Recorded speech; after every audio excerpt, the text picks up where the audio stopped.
Hello everyone, welcome to the viral ticks. আজকের viral টিক্সে আমরা ক্রয় মূল্য, বিক্রয় মূল্য বা লাভ ক্ষতির উপরে নির্ভর করে একটি অঙ্ক, গুরুত্বপূর্ণ অঙ্ক, পরীক্ষায় প্রায় পড়ে, বিভিন্ন কম্পিটিশন পরীক্ষায় এই ধরনের অঙ্ক হামেশাই থাকে। সেই ধরনের একটি অঙ্ক আজকে আলোচনা করব।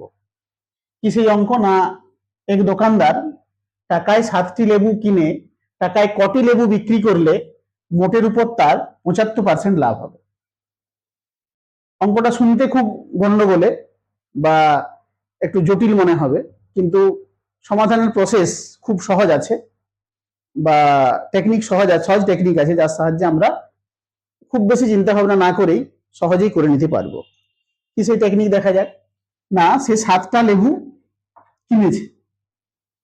কেনার জন্য 100% হিসাবে যদি দাম আমি ধরে নিই, দামটা যেহেতু আমাদের হিসাবটা সবসময় ক্রয় মূল্যের উপরে হয়, তাহলে ক্রয় মূল্যটা 100% হিসাবে সে 7টা কিনেছে।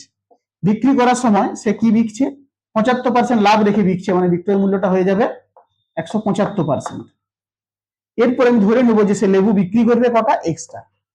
তার মানে কি, এই 7টা লেবুর ক্রয় মূল্য যা, এই এক্সট্রা লেবুর বিক্রয় মূল্য তাই হতে হবে। তাহলে আমরা 75% লাভ করতে পারবো। ব্যাস, কাটাকুটি করবো এরপরে। 4 পঁচিশে 100, 7 পঁচিশে 175, 7 7 কেটে গেল। তার মানে কি থাকলো? এক্স এর ভ্যালু কত দাঁড়ালো? 4।